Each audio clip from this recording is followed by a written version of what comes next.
Muy buenas a todos y bienvenidos a Error de Record, soy Sergi Castañeda y continuando con el especial de Sitges de este año os traigo la review de una película que se estrena hoy y no es otra que Silent Night, película dirigida por Camille Griffin, directora que debuta en la dirección de este largometraje y que ganó en el Festival de Sitges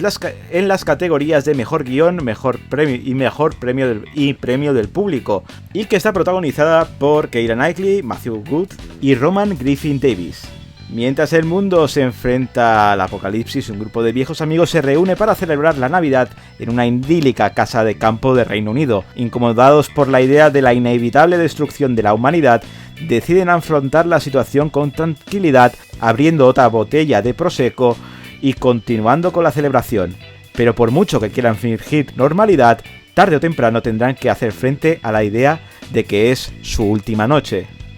Es decir, que esta película no estaba en mis planes, pero necesitaba una película para un día tan señalado como hoy, y como los superhéroes no me acaban de dar visitas, decidí porfiarme del premio del público del Festival de Sitges, que es más de fiar que el del propio jurado, y darle una oportunidad a esta película tan navideña y a su vez tan apocalíptica. Lo mejor es el elencazo de la película, llena de caras conocidas en un entorno muy íntimo que, junto al guión, que sabe mantener tu atención en una película que se hace simpática siendo una película muy apocalíptica. Refleja estas peleas, conflictos, riñas familiares que todos tenemos o podemos tener o presenciar en estos días tan señalados, y cómo, pese a ser el apocalipsis en esta pequeña familia, intentan solventar esos problemas y mantener la calma en este literalmente último día. Lo peor es que esos 90 minutos de la película tienen algunas bajadas de ritmo bastante acusadas y hace que en varios momentos, al menos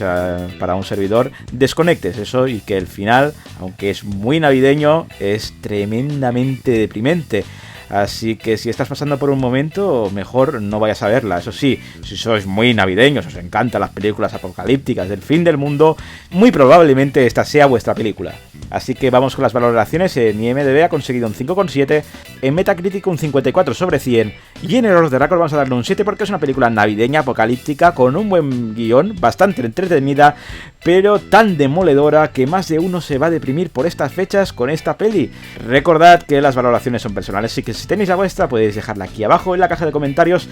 Y nada más por hoy, suscribiros y darle al like, que ayuda mucho a subir contenido a este canal, y nos vemos en el próximo vídeo con mucho más cine. Y desde Error de Record os deseamos feliz Navidad.